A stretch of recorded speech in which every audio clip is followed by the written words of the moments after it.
Est-ce que le nom Magdalena de Passe vous dit quelque chose? Bonjour, je suis Chloé Pelletier, commissaire de mise en lumière des artistes femmes dans la collection d'art européen ancien. Le musée a récemment acquis 3 estampes rares de cette artiste Magdalena de Passe. Elles sont les premières estampes signées par une artiste femme dans la collection européenne avant 1800. Venez, je vais vous montrer. Si vous ne le saviez pas, l'estampe est en fait le résultat de l'impression d'une planche travaillée par l'artiste.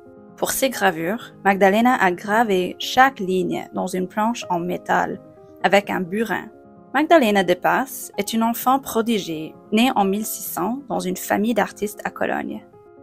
Elle a acquis une renommée internationale en adaptant de manière inventive des compositions connues dans un style raffiné et fluide qui n'appartient qu'à elle. En plus d'avoir été une artiste accomplie, elle a été une mentor, une soignante et une femme d'affaires ambitieuse. Elle a demandé des brevets pour ses propres inventions.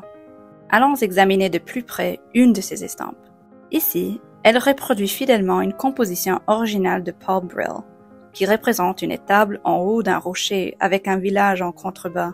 Mais elle transpose cet original, dessiné à l'encre, en un réseau de marques et de traits, créant ainsi une atmosphère et un style qui lui sont propres. Par exemple, elle rend le feuillage plus dense et rehausse sa texture en gravant minutieusement des centaines de feuilles distinctes. Elle accentue également le contraste de l'image en juxtaposant des segments clairs et foncés. Au centre, on y voit un arbre formé d'un nuage de lignes d'une grande finesse. Magdalena lui insuffle un dynamisme et une âme qui ne sont pas dans le dessin original, en faisant ressortir les nœuds du tronc et l'écorce.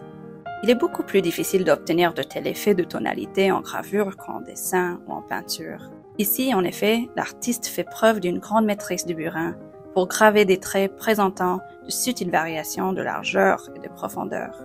Même si elle est morte à 38 ans, elle a accompli de grandes choses au cours de sa vie. Elle continue de vivre dans les œuvres qu'elle a laissées, les poèmes qui chantent son talent et les vies qu'elle a transformées en tant qu'une artiste soignante et mentor. On vous invite à découvrir tous les 3 estampes de Magdalena de Passe dans le parcours Mise en lumière.